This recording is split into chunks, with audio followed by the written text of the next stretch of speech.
হাম বা মিজেলস একটা প্রিভেন্টেবল ডিজিজ, একটা প্রতিকারযোগ্য অসুখ। এটা ঠেকানো যায়। সামান্য একটা ভ্যাকসিন দিলেই শিশুরা এই হামের মতো একটা খুব সংক্রামক একটা অসুখ থেকে রক্ষা পায়।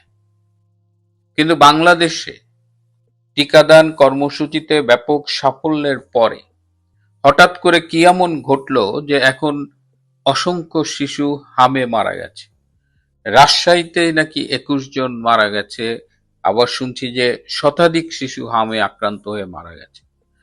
কেন মারা গেছে? শুধু হাম নয়, খবর পেলাম যে বাংলাদেশে এইডসের আক্রান্ত রোগীর সংখ্যাও অনেক বেড়ে গেছে। এইচআইভি পজিটিভ এরকম লোকের সংখ্যা অনেক বেড়ে গেছে। এর দ্বারা কি বোঝাচ্ছে? বাংলাদেশে যে জনস্বাস্থ্য কার্যক্রম, যে পাবলিক হেলথ প্রোগ্রামস গুলো আছে, সেগুলো কি ঠিকমতো কাজ করছে না। এবং পাবলিক হেলথ প্রোগ্রাম যখন কাজ না করে তখন সেটা সমগ্র দেশবাসী জনস্বাস্থ্যকে হুমকির মুখে ফেলে দেয়। একজন জনস্বাস্থ্য বিশেষজ্ঞ হিসেবে আজকে আমি এই গুরুত্বপূর্ণ বিষয় নিয়ে আপনাদের সাথে কথা বলবো। শেষ পর্যন্ত দেখবার জন্য অনুরোধ করছি। আসসালামু আলাইকুম এবং আদাব। আজকে জনস্বাস্থ্যের মতো একটি গুরুত্বপূর্ণ বিষয় নিয়ে আপনাদের সামনে কথা বলছি। আমি ডক্টর আবুল হাসনাত মিল্টন। এই বিষয়টি নিয়ে কথা বলবার একটা অধিকার আমি রাখি, কারণ ২৭ বছরের বেশি হয়ে গেছে আমি বাংলাদেশের এবং বাংলাদেশের বাইরে বিশ্বের অনেক দেশের জনস্বাস্থ্য নিয়ে কাজ করছি। অভিজ্ঞতার সেই জায়গা থেকে আমি বলতে পারি যে বাংলাদেশের যে স্বাস্থ্য ব্যবস্থা, তার যে আউটলাইন, তার যে রূপরেখা, তার যে স্ট্রাকচার, এটা পৃথিবীর অন্যতম একটা সেরা স্বাস্থ্য ব্যবস্থার স্ট্রাকচার। স্পেশালি উন্নয়নশীল দেশগুলোকে আপনি চিন্তা করতে পারেন যে একেবারে সেই কমিউনিটি হেলথ ক্লিনিক, সেখান থেকে ইউনিয়ন পর্যায়ের, সেখান থেকে উপজেলা হাসপাতাল, জেলা হাসপাতাল, এভাবে যে রেফারেল সিস্টেমগুলো ডেভেলপ করেছে। ব্যবস্থাপনা ত্রুটি হয়তো আছে, কিন্তু এই সার্ভিস স্ট্রাকচারটা কিন্তু খুবই ভালো। এবং আমাদের অহংকার করবার মতো যে কার্যক্রমগুলো আছে তার মধ্যে একটা হলো এই টিকাদান কর্মসূচি, EPI, expanded program on immunization, সম্প্রসারিত টিকাদান কর্মসূচি। এবং বাংলাদেশে এইটার শিশুরা যেন নিয়মিত টিকা নেয় জন্মের পর থেকেই, এবং এর জন্য নিয়মিত প্রোগ্রামগুলো তো আছেই, এছাড়াও মাঝে মধ্যে ক্যাম্পেইন করে, special campaign for vitamin A, special campaign for measles, এরকম মাঝে মধ্যেই যখন যেটার প্রয়োজন, গুরুত্বপূর্ণ যেটা, সেটার জন্য কিন্তু এই ক্যাম্পেইনগুলো করা হয়। এবং বাংলাদেশে এই বাংলাদেশে এই টিকাদান কর্মসূচিতে মূলত সহায়তা প্রদান করে বিশ্ব স্বাস্থ্য সংস্থা, ইউনিসেফ এবং গ্যাভি। গ্যাভি হলো একটা global alliance on for vaccine and immunization. এই গ্যাভি কিন্তু বাংলাদেশের টিকাদানের যে পারফরমেন্স, তার জন্য সেই ২০০৯ সালে আর ১২ সালে, if I am not mistaken, দুইবার কিন্তু বাংলাদেশকে বেস্ট পারফর্মিং কান্ট্রি হিসেবে পুরস্কৃত করেছে। এবং ২০১৯ সালে বাংলাদেশে এই টিকাদান কর্মসূচির সাফল্যের জন্য আমাদের মাননীয় প্রধানমন্ত্রী শেখ হাসিনাকে ভ্যাকসিন হিরো পদক দেওয়া হয়। অর্থাৎ আমাদের দেশের এই যে ইমিউনাইজেশন, আমাদের দেশের অ্যাটলিস্ট ৯৫% শিশু কিন্তু এই কাভারেজের ভেতরে আছে। এবং হার্ড টু রিচ যেসব এলাকা আছে, সেই দুর্গম পাহাড়ি এলাকা বা যেখানে পৌঁছতে কষ্ট হয়, সেইগুলোকে স্পেশাল টার্গেট করে সেখানে কিন্তু এই ইমিউনাইজেশন প্রোগ্রামটাকে অ্যাড্রেস করা হয়েছে। এবং ইমিউনাইজেশন প্রোগ্রাম যাতে সফল হয়, এই জন্য মাঠ পর্যায়ে অসংখ্য কর্মীকে চাকরি দেওয়া হয়েছে। তাদের কাজই হলো মানুষকে উদ্বুদ্ধ করে এই টিকা কর্মসূচি সফল করা। তো এই সাফল্যের পরে হঠাৎ আজকে যখন আপনাদের সামনে কথা বলছি, তখন শুনছি একদিন ২১ জন মারা গেছে, আবার শুনছি ১০০ জন মারা গেছে। তখন এটা তো মেনে নিতে কষ্ট হয়। কেন এরকম হয়েছিল? এর পেছনে কারণটা কি? সেই কেঁচো খুঁড়তে সাপ বেরোনোর মতোই আমরা দেখলাম যে গত ২৪ সালের ৫ই আগস্ট অবৈধ ক্ষমতা দখলের পর থেকে ইউনূস সরকার মোটামুটি স্বাস্থ্যের উপরে একেবারে খড়গ চালিয়েছে। স্বাস্থ্যের যে যে কাজগুলো, যে পাবলিক হেলথ প্রোগ্রামগুলো ছিল, এগুলোর উপরে ব্যাপক কাটছাট করা হয়েছে। তারা যে প্রতি বছর অপারেশনাল প্রোগ্রাম বাজেট করে যে একটা স্পেশাল কাজগুলো করতো, সেটা টোটালি বন্ধ করে দিয়েছে। অথচ স্বাস্থ্যে কিন্তু লুটপাট থেমে থাকেনি। স্বাস্থ্যের যে উপদেষ্টা ছিলেন, গার্লফ্রেন্ড কোটায় যিনি উপদেষ্টা হয়েছিলেন, নূরজাহান বেগম, তার লুটপাটের কথা সর্বজন বিদিত। আরেকজনের নাম আমরা শুনি না, কিন্তু তিনি ডক্টর ইউনূসের এই স্বাস্থ্য বিষয়ক বিশেষ সহকারী ছিলেন, অধ্যাপক সাইদুর রহমান খসরু। শোনা যায় তিনিও শত শত কোটি টাকার মালিক হয়েছেন, এবং এই যে ডিজি অফিসে যেসব পাবলিক হেলথ রিলেটেড প্রোগ্রামগুলো হতো, সেগুলো যে কাটছাট করা হয়েছে, এর পেছনে এই ডক্টর সাইদুর রহমান একজন অন্যতম ইন্ধনদাতা। ইউনূস ক্ষমতা আসার পর থেকে বাংলাদেশ শিশুদের কোনো টিকা কেনেনি বলে অভিযোগ উঠেছে, যেখানে আপনার 1-2 বছর আগে থেকেই অর্ডার দেওয়া হয় টাকা পয়সা জোগাড় করে, সেখানে ডক্টর ইউনূস টোটালি স্টপ করে দিয়েছিল। এছাড়া ডক্টর ইউনূসের সাথে যারা ক্ষমতার শেয়ার করতেন, সেই সব মোল্লা গোষ্ঠী, মৌলবাদী গোষ্ঠী, তারাও কিন্তু এই ভ্যাকসিন ইমিউনাইজেশনের বিরুদ্ধে কথা বলতেন। ফলশ্রুতিতে আজকে যেটা দেখছি, হ্যাঁ, সেটা হওয়ারই কথা ছিল, কারণ এটা একদম পিওর সায়েন্স। অথচ বিএনপির বর্তমান যিনি স্বাস্থ্যমন্ত্রী সর্দার সাখাওয়াত হোসেন বকুল, তিনি বললেন গত 8 বছর ধরে নাকি বাংলাদেশে হামের টিকা দেওয়া হয় না। যদি 8 বছর ধরে বাংলাদেশে হামের টিকা না দেওয়া হতো, তাহলে আজকে যে মৃত্যুর কথাটা শুনছেন, এটা আরো অনেক আগে শোনা যেত, 17, 18, 19-এর দিকে মহামারী হয়ে যেত। কিন্তু 19 সালেই শেখ হাসিনা এই ভ্যাকসিন হিরো পুরস্কার পেলেন। অর্থাৎ সর্দার সাখাওয়াত হোসেন তিনি সত্যি কথাটা বলেননি। তিনি গতকাল সাংবাদিকদের সাথে কথা বলতে গিয়ে এই মিথ্যে তথ্যটি জাতিকে উপহার দিয়েছেন। তার কি প্রয়োজন ছিল এই মিথ্যে কথাটি বলবার? তার তো সরাসরি দায়িত্ব নেওয়ার দরকার নেই এই ব্যর্থতা। তিনি তো এটা ইউনূসের কাঁধে চাপিয়ে দিতে পারতেন, কিন্তু তিনি হাস্যকর ভাবে, যখন ইভেন 2023-24 সালে শেখ হাসিনার আমলে যে রাজশাহী বিভাগে এই ভ্যাকসিন কাভারেজ ছিল 99%, সেইটা এখন ব্যাপকভাবে কমে গেছে। মাঠ পর্যায়ে 35% মাঠ কর্মী নাই, পদ শূন্য করে দিয়েছে এই ডক্টর ইউনূস, টাকা লুটপাট করেছে। অথচ এই টাকা দিয়ে এই যে শত শত কোটি টাকা নূরজাহান, সাইদুর রহমান গঞ্জে লুটপাট করেছে, তাদের এপিএসপিএসটা লুটপাট করেছে, সেই নূরজাহান এখন বিশাল অট্টালিকা বানাচ্ছে, আপনারা ভিডিওতে দেখতে পারেন। এই যে বন্ধু দাদুর বাড়ি আন্ডার কনস্ট্রাকশন, দাদু আছে এই যে এই ঘরে।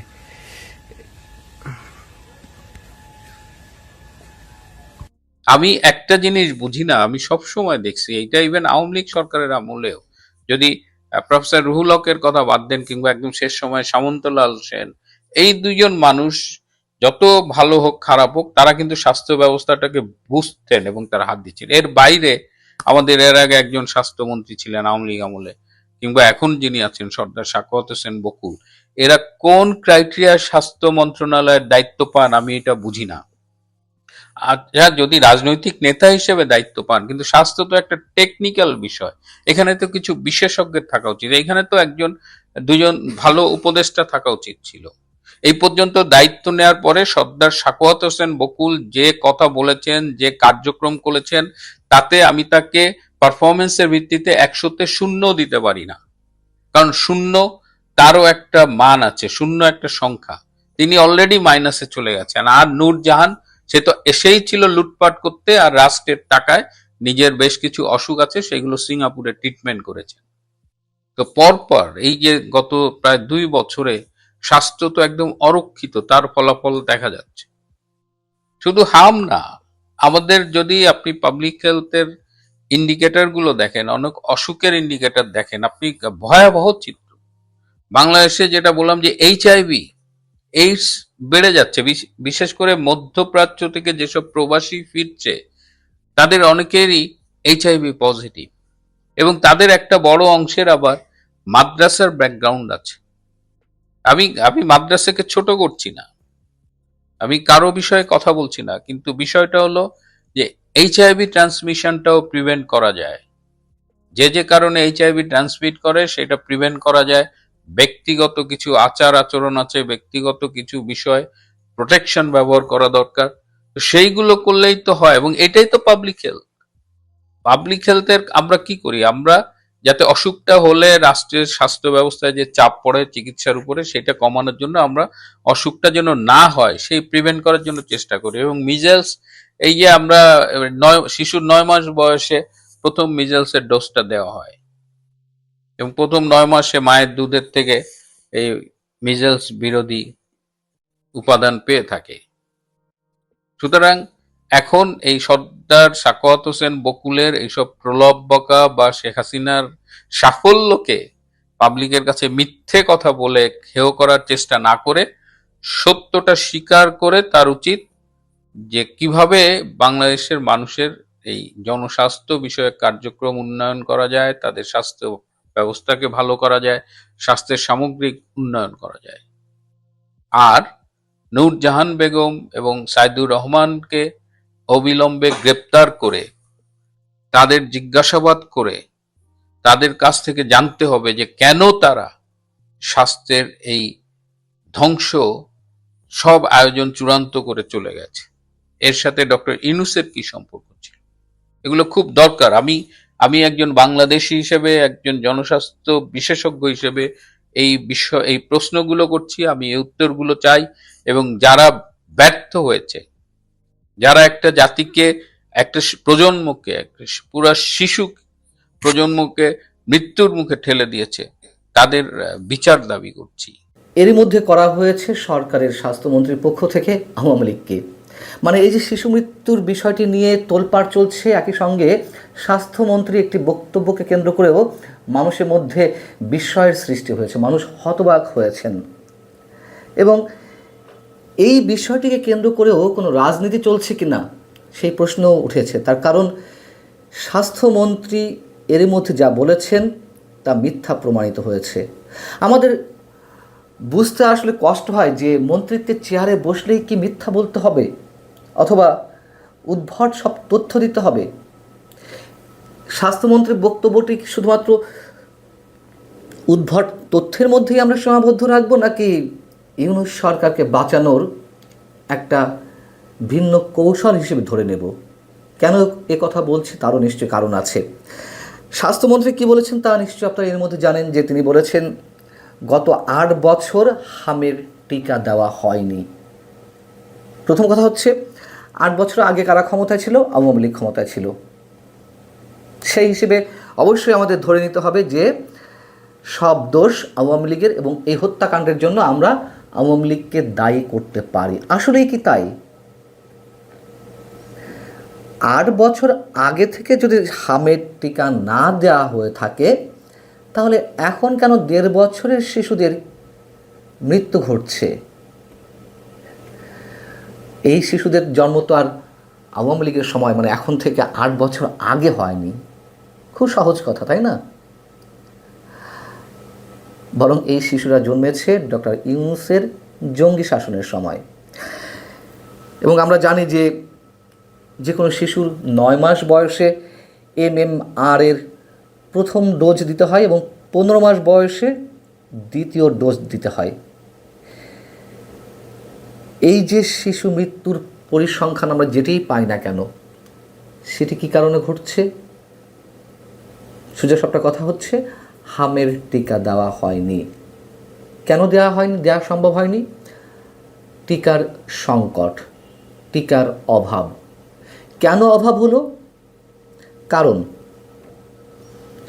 ডক্টর ইউনূসের জঙ্গি সরকারের সময় বা তার উপদেষ্টা পরিষদের যেসব সদস্য ছিলেন, তাদের মধ্যে সবচেয়ে অথর্ব উপদেষ্টা ছিলেন স্বাস্থ্য উপদেষ্টা নূরজাহান বেগম।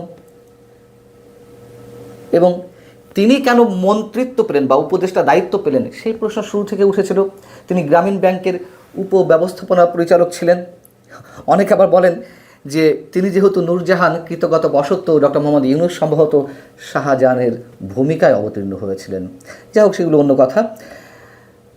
এবং এই যে টিকার সংকট দেখা দিল, টিকার অপ্রতুলতা দেখা দিল, কারণ কি? কারণ হচ্ছে, 1 নম্বর হচ্ছে আওয়ামী লীগ সরকার পতনের পর পঞ্চম সেক্টর প্রোগ্রাম থেকে, স্বাস্থ্য অধিদপ্তরের পঞ্চম সেক্টর প্রোগ্রাম থেকে বের হয়ে আসা প্ল্যান করে ডক্টর ইউনূস সরকার, এবং সেক্টর প্রোগ্রাম বন্ধ থাকায় ইপিআইয়ের টিকা কেনা হয়নি। এজন্য 2025 সালে ইপিআই অর্থাৎ সম্প্রসারিত টিকাদান কর্মসূচিতে যে টিকা ব্যবহার করার কথা, শিশুদের টিকা দেওয়ার কথা, সেই টিকার চরম সংকট দেখা দেয়। তো এই যে একজন অথর্ব স্বাস্থ্য উপদেষ্টা, তার তো পূর্ব কোনো অভিজ্ঞতা ছিলই না, পরিকল্পনা বাস্তবায়নের জন্য তার কোনো প্রস্তুতিও ছিল না। কি করা হলো তার স্বাস্থ্য মন্ত্রণালয়ের অধীনে? 2024 5 আগস্ট আওয়ামী লীগ সরকার পতনের আগ পর্যন্ত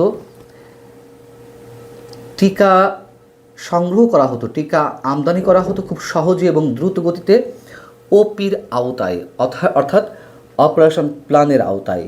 সেটি বাতিল করা হলো। ফলশ্রুতিতে কি ঘটল? নতুন প্রকল্পের দলিল তৈরি, প্রকল্প অনুমোদন, প্রকল্প পরিচালক নিয়োগ, প্রকল্পের অর্থ ছাড়, সব কিছুতে ছেঁড়াবেড়া বেঁধে গেল, বিলম্ব ঘটল। এর পাশাপাশি আরও দু একটি কারণের কথা শোনা যাচ্ছে যে ওই সময় ইপিআইয়ের অধীনে যারা কাজ করতেন সেই স্বাস্থ্যকর্মীদের আন্দোলন দমাতে সরকার ব্যর্থ হয়েছিল, সরকার তাদেরকে আস্থায় আনতে পারেনি, এবং ইপিআইয়ের কর্মসূচিতে প্রায় 30 থেকে 35% পদ শূন্য ছিল, সেগুলোতেও নিয়োগ দেওয়া হয়নি। শুধু ব্যস্ততা ছিল রাজনীতি নিয়ে, কীভাবে ক্ষমতা দীর্ঘায়িত করা যায়, কীভাবে লুটপাট করা যায়, কীভাবে ফ্যাসিস্ট প্রতিরোধের মাধ্যমে মুক্তিযুদ্ধের ইতিহাস একেবারে ধুলার সঙ্গে মিশিয়ে দেওয়া যায়। পশ্চিমাদের এজেন্ডা বাস্তবায়নের ব্যস্ত ছিল ডক্টর ইউনূসের সব উপদেষ্টারা। এগুলো অনেক অনেক কথাই যা আপনারা জানেন। এখন মূল সংকট শুরু হলো এখান থেকে, এবং যেই আওয়ামী লীগকে দোষারোপ করলেন স্বাস্থ্যমন্ত্রী, সেই আওয়ামী লীগ সরকারের সময় আসলে টিকাদান কর্মসূচি কেমন ছিল আমরা ছোট্টভাবে, একটু সংক্ষিপ্তভাবে কিছু তথ্য তুলে ধরতে পারি।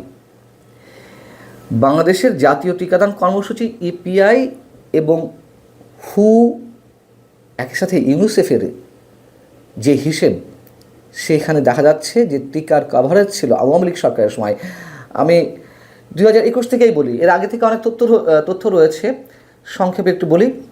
2020-এ টিকা কভারেজের হার ছিল 97%, 2022-এ ছিল 96%, 2023-এ ছিল 96%, 2024-এও ছিল 96%। অর্থাৎ 2024 সাল পর্যন্ত টিকা দানের হার ছিল 90 থেকে 97% মধ্যে। কিন্তু 2025 সালে ডক্টর ইউনূস সরকারের সময় এই হার নেমে এলো হঠাৎ 60% নিচে। কাভারেজ যদি 70% নিচে হয়, তাহলে হামের মতন ভয়ঙ্কর একটি সংক্রামক রোগ ছড়িয়ে পড়াটা অস্বাভাবিক কিছু নয়। এখন এই যে এতগুলো শিশুর মৃত্যু হলো অথবা এতগুলো শিশুকে হত্যা করা হলো যে কোনোভাবে, তার দায় আসলে কার? আওয়ামী লীগের নাকি ডক্টর ইউনূস প্রশাসনের? আর ডক্টর ইউনূস প্রশাসনের যদি দায় হয়ে থাকে, তাহলে সেই ইউনূস গংদের বাঁচানোর চেষ্টা কেন স্বাস্থ্যমন্ত্রী করলেন? তিনি কি বুঝে না বুঝে এই ধরনের একটি তথ্য আমাদের সামনে দিলেন যে 8 বছর ধরে টিকা দেওয়া হয়নি, নাকি জেনে শুনেই ডক্টর ইউনূস গংকে তিনি বাঁচানোর চেষ্টা করলেন? যদি বাঁচানোর চেষ্টা করেই থাকেন, তাহলে কেন আসলে এই চেষ্টা? কেন এই হত্যাকাণ্ডের বিচার হবে না? শিশু হত্যার দায়ে কেন ডক্টর ইউনূস গংদের বিচারের কাঠগড়ায় দাঁড় করানো হবে না? যদিও বর্তমান বিএনপি সরকারের অধীনে স্বাস্থ্য মন্ত্রণালয় এরই মধ্যে 604 কোটি টাকার বরাদ্দ দিয়েছে টিকা কিনতে, এটিকে আমরা সাধুবাদ জানাই যে দ্রুত গতিতে এই অর্থ বরাদ্দ দেওয়া হয়েছে। কিন্তু স্বাস্থ্যমন্ত্রীর এই যে কৌশল, এই যে অপতথ্য কিংবা মিথ্যা বয়ান, সেটি বিএনপি সরকারকে কতটা বিভ্রাটের মধ্যে ফেলতে পারে? এর পেছনে অন্য কোনো রহস্য আছে কিনা, এর সব প্রশ্নের উত্তরই আমাদের জানা প্রয়োজন। ভালো থাকুন সবাই।